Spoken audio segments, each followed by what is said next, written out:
Deməli, uşaqlar, bugün keçirik xanlıqlar mövzusunu. İlk olaraq həm Cənubi Azərbaycan xanlıqları və Şimali Azərbaycandan da Şəki xanlığı. İlk öncə baxırıq görək xanlıqlar necə oldu yarandı. 1747-ci ilin iyunun 19-da Nadir Şah sui-qəsd nəticəsində öldürülməsindən sonra Nadir Şah imperiyası parçalandı və Azərbaycanda xanlıqlar yarandı. Niyə xanlıqlar yarandı? Çünki feodal pərakəndəliyi dövrü idi Azərbaycanda, natural təsərrüfat var idi ölkədə və iqtisadi əlaqələr ümumiyyətlə zəif idi. Hər bir ərazinin də öz hakimi var idi. Elə Nadir ölən kimi hər öz ərazisində, hakim olduğu ərazidə dedi ki, mən buranın xanıyam və başladı beləliklə xanlıqlar. Biz Azərbaycanın bu dövrünü əlaqələndirə bilərik Avropadakı Almaniyanın orta əsrlərdəki dövrü ilə. Necə demişdik? 300-ə qədər dövlət, məsələn, Festivalya sülhündə tanınmışdır da 300-ə qədər dövlət və hansı ki, uzun illərdən 19-cu əsrə qədər də elə qaldı, müxtəlif dövlətlərdən ibarət. Eyni ilə Azərbaycanda da. Şimalında və cənubunda Azərbaycan xanlıqlar yarandı. Bundan əlavə məlikliklər var idi. Qarabağ ərazisində Vərəndə, Xaçın, Çiləbörd, Dizaq, Talış məliklikləri və sultanlıqlar var idi. Qəbələ, Qurtqaşın, Ələş, İlisur, Borçalı, Qazaq, Şəmşədir kimi sultanlıqlar var idi. İlk olaraq baxırıq biz Cənubi Azərbaycan xanlıqlarına. Birinci xanlığımız Urmiya xanlığıdır. Urmiya xanlığı 1747-1763-cü illərdə hakimiyyətdə olan Fətəli xan tərəfindən yaradılmışdır. Urmiya xanlığının yaradıcısı Əfşar tayfasından olan Fətəli xan idi. Fətəli xan Nadir Şahın ölümü ilə ölümündən sonra Xoylu Şahbaz xanı və Nadirin sərkərdəsi olan Azad xanı öz tərəfindən çəkmişdir və xanlığı yaratdıqdan sonra da başlayır xanlığın ərazisini genişləndirməyə.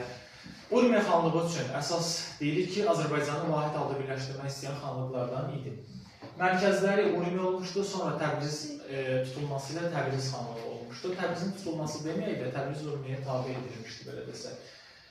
Fətəli xan dövründə Urmiya xanlığına tabi olan xanlıqlar deməli, Cənubi Azərbaycandan Təbrizdir, Sərabdır, Xoydur, Qaradağ xanlıqlarıdır.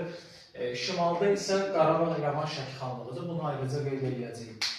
Lakin Nadirin ölümündən sonra İran ərazisində mübarizə aparan iki dənə qüvvə var idi. Uşaqlar, bu hissə biraz qarışıqdır, diqqətli olasın.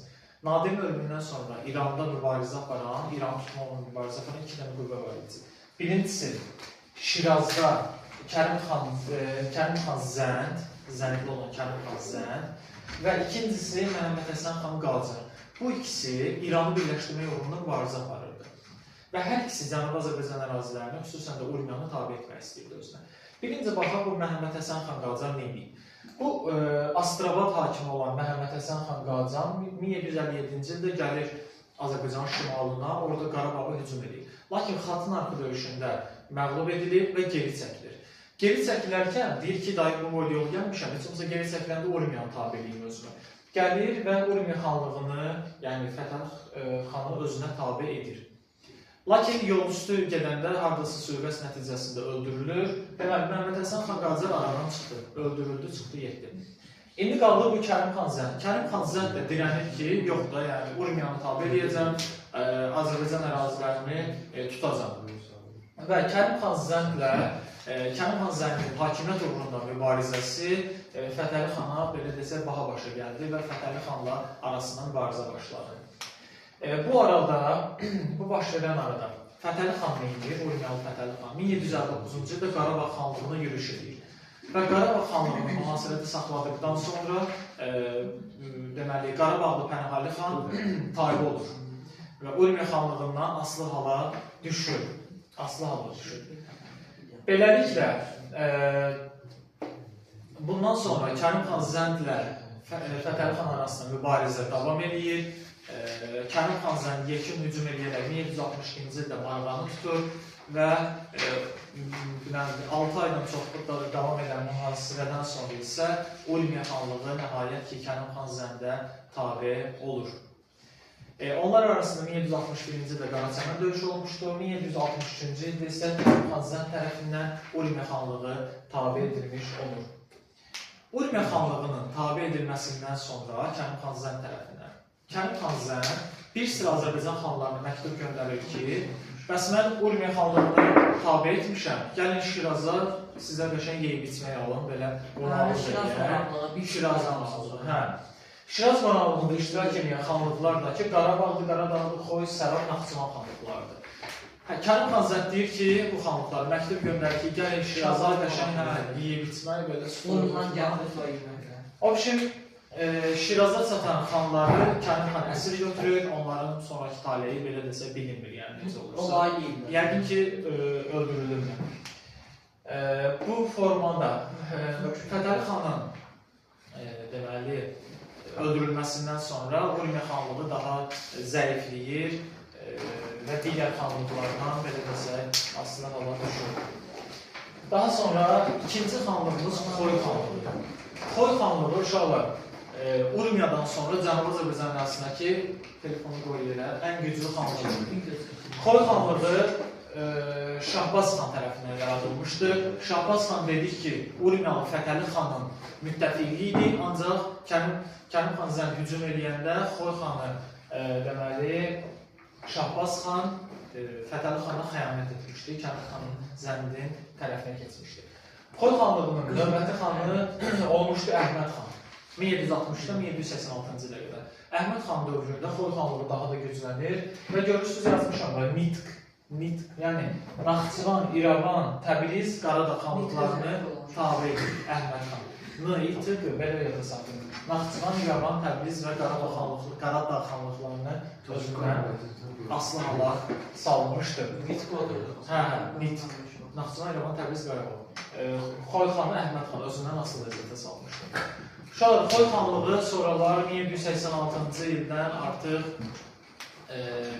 yavaş-yavaş zəifləmiş və sonralar Qacarlardan asılı hala düşmüşdür.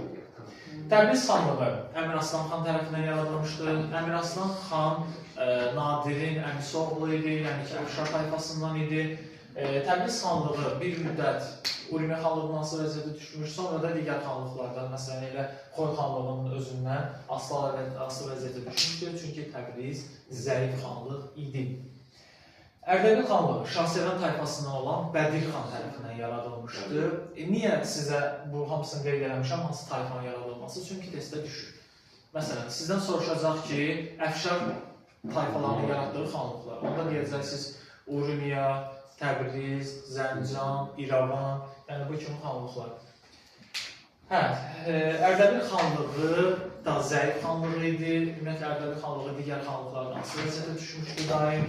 Və bir də onu deməliyik ki, 1784-cü ildə Qubalı Fətəli xan hücum etmişdi və Ərdəbili tutmuşdu. Lakin sonralar Rusiyanın narazılığına görə o Ərdəbildən çıxmışdı. Qaradağ xanlığını Kazım xan yaratmışdı. Qaradağ xanlığının paytaxtı mərkəzi, yəni Əhər şəhəri idi. Qaradağ üçün önəmli olan iki dənə cəhət. Həm Qızılqaya xəyanətini iştirak edib, həm də Şiraz xəyanətini iştirak edib Qaradağ xanlığı. Və 1782-ci ildə Qaradağ xanlığı Xoy və Qarabağ xanlığı Birləşmiş Qüvvələri tərəfindən bölüşdürülmüşlər. Bəs bu Qaradağ xanlığı bayaq o şey dediyiniz deyil. Kərim xan Zəndən sevgili. Kərim xan Zəndən Şiraz qanalında iştirak edən həmin Qaradağ xanlığı. Xoydur. Bu hadisə olub 1763-də, amma 1782-ci ildə Qarabağ və Xoy tərəfindən işğal edilib Qaradağ. Arada 20 il fərqli.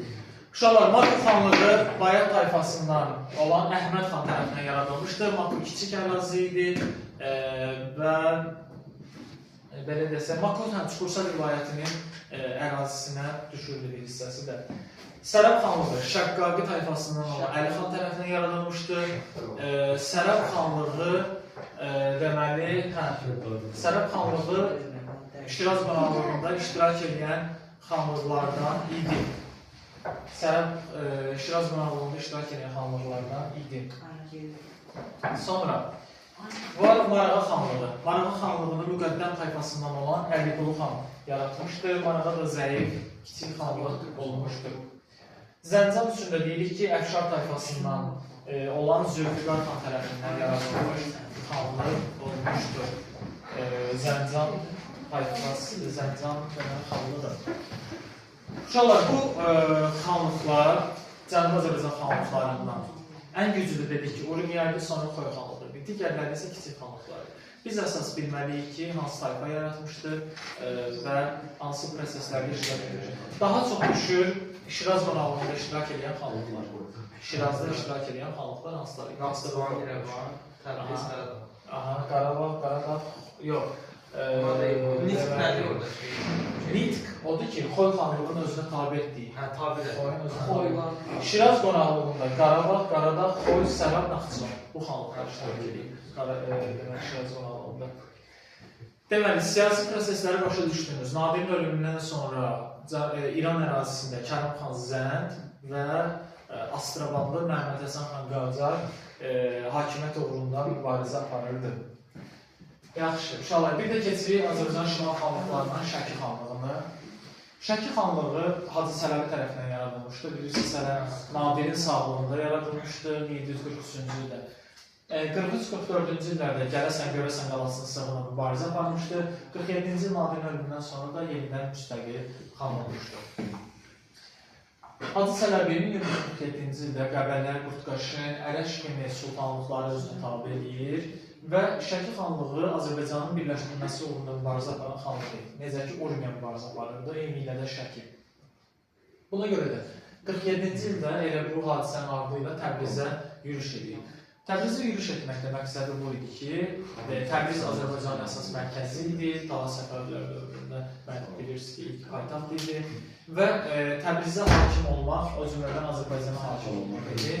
Lakin Təbrizə bu yürüş uğursuzluqla nəticələnir, çünki Urmiya xanlığı təbii ki, Təbrizə kömək etmişdir. Hacı Çələbi Osmanlı ilə diplomatik əlaqələr quran ilk Azərbaycan xanlarından biridir. Bundan başqa, Hacı Çələbi ilə Gürcü Çarlığı arasında münasibətlər yaxşı deyildi. Ona görə ki, Gürcü Çarlığı bu dövrdə Qazaq, Şəmşəddin bu əraziləri Nadir Gürcüstan'a vermişdi 1736-cı cəzalandırma məqsədi ilə. Ona görə də Qazaq, Şəmşəddin borc alır filan buraları. Və o dövrdə iki dənə idi. Kartli var idi, Kaxeti var idi. Nadir Kartlini vermişdi Teymuraza, Kaxetiyanı da vermişdi oğlu 2-ci İrakliyə. Sonra Teymuraz öləndən sonra oğlu İrakli birləşdirir və vahid Gürcü Çarlığı yaradır, belə desək. 1751-ci ildə hələ Hacı Çələbi Gürcülərin yürüşlərini dəf etmişdi. 52-ci ildə də Qızılqaya xəyanəti adlı hadisə başlayır. Gürcü Çarı Qarabağ, Qaradağ, Naxçıvan, İrəvan, Gəncə xanlarına məktub göndərir ki, gəlin Şəki xanlığına qarşı bir mübarizə aparaq. Bizim bu xəyanətkar xanlar da Şəki xanlığına qarşı birləşirlər. Lakin Qızılqaya adlı yerə çatanda Gürcü Çarı bu xanları əsir alır. Hacı Çələbi də bu xəbəri öyrənir, gəlir Gürcüləri məğlub edir və həmin xanları azad edir. 1752-ci Qızılqaya xəyanəti bu hadisədir. İştirak edənləri soruşacaq sizdən. Məntiqlə fikirləşin. Uşaqlar, baxın, Qarabağla Qaradağ hər ikisində var. Həm Şirazda var, həm də Qızılqayada var. Qalanındakı o bir topada olan xanlıqlardır da, ardadır, İrəvan, Naxçıvan, Gəncə. Yəni bir territoriyada olanlar. Hə, bir territoriyada olanlar. Qarabağ, Qaradağ onsda var, Naxçıvan, İrəvan, Gəncə də bir hissədə olanlar da o elə yadda saxlamaq olar. Hacı Çələbin ölümündən sonra hakimiyyəti Ağa Kişi bəy gəlir və Ağa Kişi bəy qaynatası tərəfindən zəhərlənərək öldürüləndən sonra hakimiyyətə Hüseyin xan gəlir. Hüseyin xan dövrü daha maraqlıdır, ona görə ki, Hüseyin xanın dövründə 1767-ci ildə Şəki xanlığı ilə Quba xanlığı bir də uşaqla bir şey demədim. Hacı Çələbi 1755-ci ildə Şirvana yürüş etmişdir. Yəni yadda saxlayın, Şirvana yürüş etmişdir. 1767-ci ildə Hüseyin xan Qubalı Fətəli xanlığı ittifaq qurur bir yerdə və Şamaxıya hücum edirlər. Şamax xanlığını tuturlar, ərazisində iki hissəyə bölürlər. Yarısı bilinir, yarısı bilinir. 68-ci ildə isə Qubalı Fətəli xan deyir ki, vəbşə mən niyə Şəki xanlığı ilə bölüşdürməliyəm Şamaxın ərazisi? Elə hamısı mənimdir. Gəlir və Şamaxı ərazisini bütöv şəkildə özünə atır. 69-cu ildə də Quba ilə Şəki arasında müqavilə bağlanır. Müqaviləyə görə bir-birinə yardım etməli idi, lazım olduqda və artıq Şəki tanıyırdı ki, Quba Şamaxı işğal edib belədir. Sonra hakimiyyətə gəlmişdi Məhəmməd Həsən xan. Ortada 1779-1781-ci illərdə Əbdülqadir olmuşdur, 2 illik. Sonra Məhəmməd Həsən xan Məhəmməd Həsən xan gəlir hakimiyyətə Şəkidə. Məhəmməd Həsən xan üçün xarakterikdir, bu dövrdə olmayan bir hadisədən qanunnamə. Biz qanunnamə daha əvvəldə keçmişik hökmdarlıqda, Uzun Həsəndə keçmişik, qanunnamə. Başqa kimdə keçmişik? Məsələn, Aysa, Fatih Sultan Mehmeddə keçmişik. Belə. Və Məhəmməd Həsən xanın vergilərin tənzimlənməsinə, vergi məsələlərinə, vergi yığılması ilə bağlı qanunnamə qəbul etmişdir.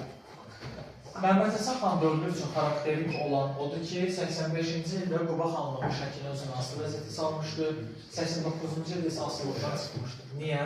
Çünki Qubalı Fətəli xan vəfat etmişdir. Onun ölümündən sonra Şəki asılıqdan çıxır.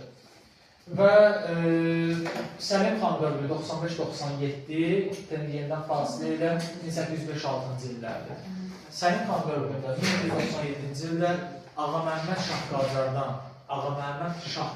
bəli, asılı hala düşür, Şəki xanlığı. Sonra Qacar ölür, yenidən müstəqil olur. 1805-ci ildə isə Şəki xanlığı Kürəkçay müqaviləsi ilə Rusiyanın himayəsinə keçir. 1805-ci ildə.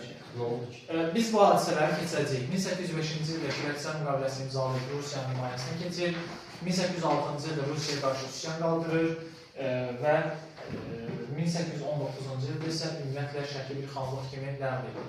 Sonuncu Şəki xanlığı İsmail xan zəhərlənərək öldürülür. Beləliklə Şəki xanlığı ləğv edilərək əyalətə çevrilir. İlk yaranan Şəkidir. İlk yaranan xanlıq Şəki. Amma ilk əyalət harada yaranıb desəm, o Gəncədə, 1804-cü ildə. İlk işğal edilən xanlıq Gəncədir.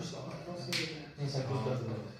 Belə uşaqlar, Şəki üçün bilməlisiniz hadisələrin işləri Qızılqaya xəyanətini, mütləq ki, hansı xanlıqlar iştirak edir.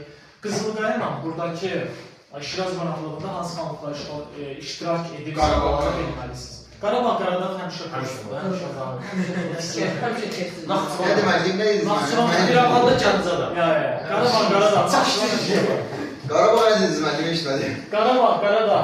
Naxçıvan həmişə var. Həmişə